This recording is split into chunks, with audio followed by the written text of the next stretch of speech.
ശ്രീ ജ്യോതി ഘോഷ് അങ്ങേക്ക് മറുപടി നൽകാം. നേരത്തെ പറഞ്ഞത് വ്യക്തമായിരുന്നില്ല. ഓക്കെ, ഇല്ല ഞാൻ പറഞ്ഞു വന്നത് ഈ ഇപ്പൊ കേൾക്കാമല്ലോ. കേൾക്കാം.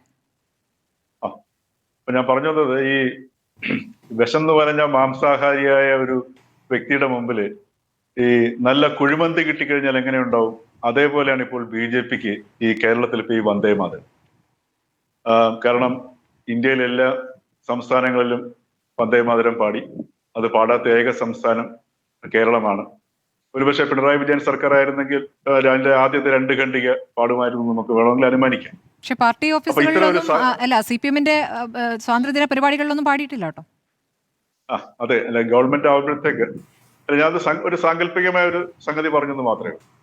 അപ്പൊ ഇവിടെ നമ്മളിപ്പോ ഈ വിഴിഞ്ഞത്ത് നമ്മൾ കണ്ടത് ശരിക്കും പറഞ്ഞാൽ എപ്പോഴും എല്ലാ രാഷ്ട്രീയക്കാരും വികസനത്തിന്റെ കാര്യത്തിൽ ഒന്നിക്കണം, അതിൽ രാഷ്ട്രീയം പാടില്ല എന്നൊക്കെ പറയുമെങ്കിലും അവിടെ നമ്മൾ കണ്ടത് ശുദ്ധമായ രാഷ്ട്രീയമാണ്. ആ രാഷ്ട്രീയം എന്ന് പറഞ്ഞു കഴിഞ്ഞാല് എനിക്ക് തോന്നുന്നില്ല ഇപ്പോഴത്തെ ഈ പുതിയ ചെറുപ്പക്കാര് സ്വീകരിക്കുന്ന ഒരു രാഷ്ട്രീയമാണെന്ന് തോന്നുന്നില്ല.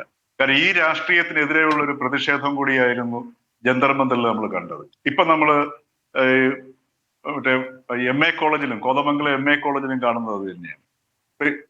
ജൻ അൽഫയിലും കാണുന്നത് അത് തന്നെയാണ്. ഈ രാഷ്ട്രീയമാണ്, അവരുടെ വാക്കും പ്രവൃത്തിയും തമ്മിൽ യാതൊരു ബന്ധവും ഉണ്ടാവുന്നില്ല.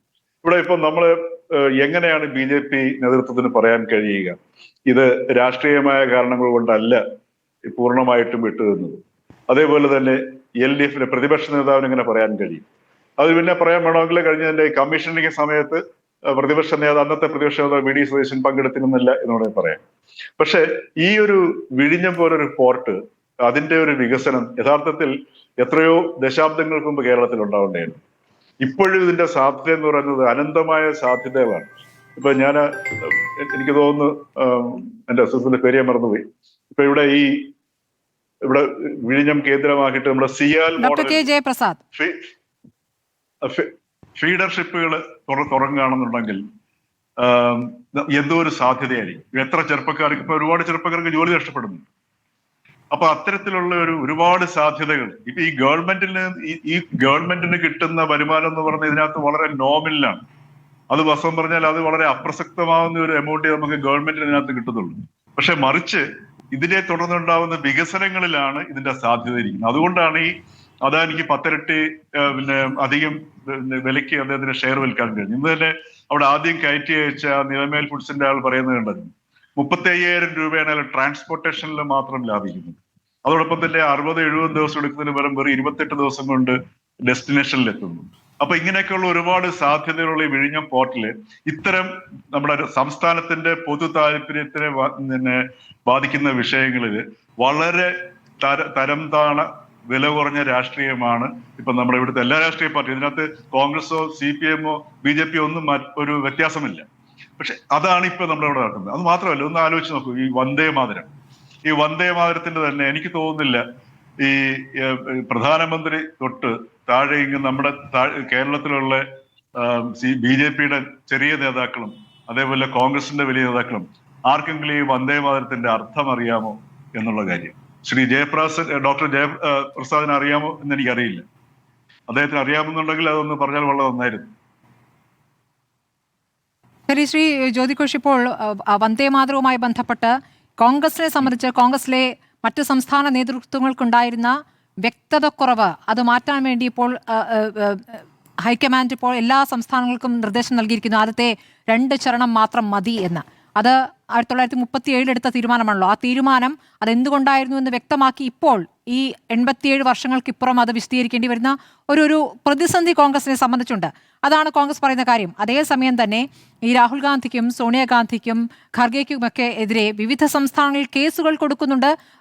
BJP-യുമായി ബന്ധപ്പെട്ട പല കേന്ദ്രങ്ങളിൽ നിന്ന് പല സംസ്ഥാനങ്ങളായി, അങ്ങനെയാണല്ലോ അതിനൊരു രീതി, പല സംസ്ഥാനങ്ങളായി കേസ് കൊടുക്കുന്നുണ്ട്. അപ്പോൾ അങ്ങനെ ഒരു വൈരാഗ്യ ബുദ്ധി ആ വിഷയത്തിലുണ്ടാകുമ്പോൾ കേരളം അത് പാടിയിട്ടേയില്ല എന്ന് പറയുമ്പോൾ അത് കണ്ടില്ലെന്ന് നടിക്കുമോ? അല്ല, എനിക്കിതിനകത്ത് മനസ്സിലാകുന്നത് ആദ്യം നമ്മുടെ ഇതിനകത്തൊരു വ്യക്തത വേണം. ഈ BJP-ക്കാർക്ക് പോലും, അതായത് പ്രധാനമന്ത്രിക്ക് പോലും ഇതിന്റെ അർത്ഥം മനസ്സിലാകാത്ത സ്ഥിതിക്ക് എങ്ങനെയാണ് മറ്റു മതസ്ഥർ ഇത് മുഴുവൻ പാടണം എന്നുള്ളൊരു വലിയ ചോദ്യം ഇവിടെ ഉന്നയിക്കപ്പെടുന്നു. അത് ഏറ്റവും പ്രധാനപ്പെട്ട ചോദ്യം അതാണ്. ഉദാഹരണത്തിന് 1937-ൽ ഗാന്ധിജിയും നെഹ്റുവും കൂടെ ചേർന്നിട്ടാണ് ഈ തീരുമാനം 2 ഖണ്ഡിക മാത്രം പാടിയാൽ മതി എന്ന് തീരുമാനമെടുക്കും. പക്ഷെ നെഹ്റുവിന്റെ കാഴ്ചയും ഗാന്ധിജിയുടെ കാഴ്ചയും രണ്ടായിരുന്നു. പക്ഷെ അവിടെ ഗാന്ധിജിയുടെ കാഴ്ച എന്ന് പറയുന്നത്, ഗാന്ധിജി എപ്പോഴും ഈ പറഞ്ഞതുപോലെ അടിസ്ഥാനമായ ഒരു വീക്ഷണമുള്ള വ്യക്തിയാണ്. അതായത് ഭാരതീയമായ സംസ്കാരത്തെ കുറിച്ച് നല്ല ധാരണയുള്ള വ്യക്തിയാണ്. നെഹ്റുവിന് അതിൽ അവ്യക്തതയുണ്ടായി. അപ്പൊ ഗാന്ധിജി എടുത്തത്, ഏത് തീരുമാനം എടുത്തു കഴിഞ്ഞാലും സമൂഹത്തിൽ സമാധാനം ഉണ്ടാവും, അതിന് തുരങ്കം വയ്ക്കുന്ന അല്ലെങ്കിൽ വിഘാതമാകുന്ന ഏത് തീരുമാനവും അത് ദേശവിരുദ്ധമായി മാറും എന്ന വ്യക്തമായ ബോധ്യമുള്ളതിന്റെ അടിസ്ഥാനത്തിലാണ് ഗാന്ധിജി ആ തീരുമാനത്തിനോട് ചേർന്ന് നിന്നത്. അല്ലാതെ ഈ വന്ദേ മാതരത്തിൽ മൊത്തത്തിൽ എടുക്കുകയാണെന്നുണ്ടെങ്കിൽ അതിനകത്ത് അതിന്റെ അർത്ഥം മനസ്സിലാക്കുകയാണെന്നുണ്ടെങ്കിൽ മുഴുവൻ പാടുന്ന ഒരു കുഴപ്പമില്ല. കാര്യം അതിനകത്ത് ആകെ ഈ അഹം വന്ദേ മാതരം, ഞാൻ മാതാവിനെ വന്ദിക്കുന്നു എന്ന്, ഞാൻ എൻ്റെ അമ്മ എന്ന് കേൾക്കുമ്പോൾ അതൊരു യൂണിവേഴ്സൽ വേർഡാണ്. പക്ഷെ അമ്മ എന്ന് കേൾക്കുമ്പോൾ നമ്മുടെ ഓരോരുത്തരുടെ ഉള്ളിൽ വരുന്നത് നമ്മളുടെ അമ്മയുടെ മുഖമാണ്. അത്ര വളരെ ലളിതമാണ്. പക്ഷെ അതിന്റെ ഒരു വളരെ ഒരു വികാസമായ സൗന്ദര്യാത്മകമായ വ്യാഖ്യാനമാണ് പിന്നിലേക്കുള്ള വരികൾ. അത് എത്ര തന്നെ സൗന്ദര്യാത്മകമാണെങ്കിലും ഈ പറഞ്ഞതുപോലെ ഇതിനെ ആദരിക്കുന്ന വ്യക്തികൾക്ക് അതിന്റെ അർത്ഥം അറിയില്ല എന്നുണ്ടെങ്കിൽ പിന്നെ എങ്ങനെയാണ് മറ്റു മതസ്ഥർക്ക് അത് പാടാൻ കഴിയുക? ഇതാണ് ഇതിനകത്തുള്ള പ്രധാനപ്പെട്ട ചോദ്യം. ഇപ്പൊ ദുർഗ, ഇപ്പൊ നമ്മളെ ഈ കഴിഞ്ഞ കുറെ ചർച്ചകളിലേക്ക് എല്ലാവരും വന്ന് പറയുന്നുണ്ടായിരുന്നു, ഭാരതത്തിന്റെ ദേവതയാണ് ദേവി. ഈ ദേവതയും ദേവിയും തമ്മിലുള്ള വ്യത്യാസം പോലും പലർക്കും അറിയുന്നില്ല. എന്താണ് ദുർഗ എന്ന് വെച്ചാൽ അറിയുന്നില്ല. ദുർഗ എന്ന് വെച്ചാൽ നമ്മൾ വിചാരിക്കുന്നത് പോലെ സാരി ഉടുത്ത് അല്ലെങ്കിൽ ആൾക്കാരെ വരട്ടുന്ന നടക്കാൻ നിൽക്കുന്ന ഒരു ഭാവമുള്ള ഒരു ദേവിയൊന്നുമല്ല. അല്ല ശ്രീ ജ്യോതിഘോഷ്, എങ്ങനെയാണെങ്കിലും അതൊരു മതവുമായി ബന്ധപ്പെട്ടാണ്. അങ്ങനെ എല്ലാത്ത മതങ്ങളും ഇവിടെ ഉണ്ടല്ലോ. അപ്പോൾ അവരുടെ കൂടി വികാരം മനസ്സിലാക്കിക്കൊണ്ടാണ് നെഹ്റു അങ്ങനെ ഒരു മതേതര നിലപാടെടുത്തിട്ടുള്ളത്. അതുകൊണ്ടാണ് അതിന് അംഗീകാരം ലഭിക്കുകയും ചെയ്തത്. ഇപ്പോൾ നമുക്ക് നെഹ്റു മാത്രമല്ല സ്മൃതി, ഗാന്ധി എടുത്തിട്ടുണ്ട്, ടാഗോർ എടുത്തിട്ടുണ്ട്. തീർച്ചയായും അത് പ്രവർത്തക സമിതിയിലെടുത്ത തീരുമാനവും മറ്റേത് ഗീതം എടുക്കാമെന്നുള്ള ചർച്ചയും ഒക്കെ അന്ന് നടന്നതാണ്. അതിന് ഒരു നേതാക്കളുടെ ഒരു സംഘത്തെ ഏൽപ്പിക്കുകയൊക്കെ ചെയ്തതാണ്. അതൊക്കെ നമ്മൾ കണ്ടതാണ്. നോക്കൂ, ഇത്രയും വർഷങ്ങൾക്കിപ്പുറം അതിലെ അവ്യക്തതയെക്കുറിച്ചാണ് നമ്മൾ ചർച്ച ചെയ്യുന്നത്. ആ അവ്യക്തത എങ്ങനെയാണ് ആയുധമാക്കുന്നത് അപ്പുറത്ത് BJP എന്നുള്ള ചോദ്യം അവിടെ നിൽക്കുകയാണ്. ഞാൻ പറഞ്ഞോളൂ. അവിടെയാണ് ഈ പ്രശ്നം വരുന്നത്.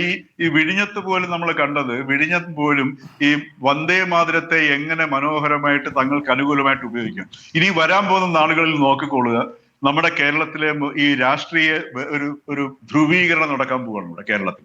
ആ രാഷ്ട്രീയ ധ്രുവീകരണത്തിന്റെ ആധാര ശക്തിയായി മാറാൻ പോകുന്നത് ഈ വന്ദേ മാതരമായി. ഈ വന്ദേ മാതരം ഇപ്പൊ ഞാൻ പല BJP-ക്കാരോട് ചോദിച്ചിട്ട് എന്താണ് ഈ വന്ദേ മാതരം, പല നേതാക്കളോടും ചോദിച്ചു, എനിക്ക് നമ്മുടെ സുഹൃത്തുക്കളായിട്ടുള്ള പലരോടും ചോദിച്ചു.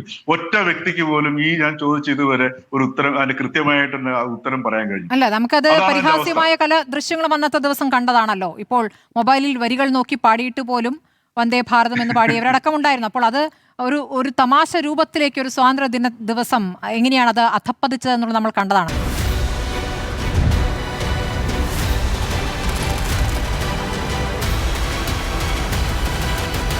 Debate with Smriti Parathikar.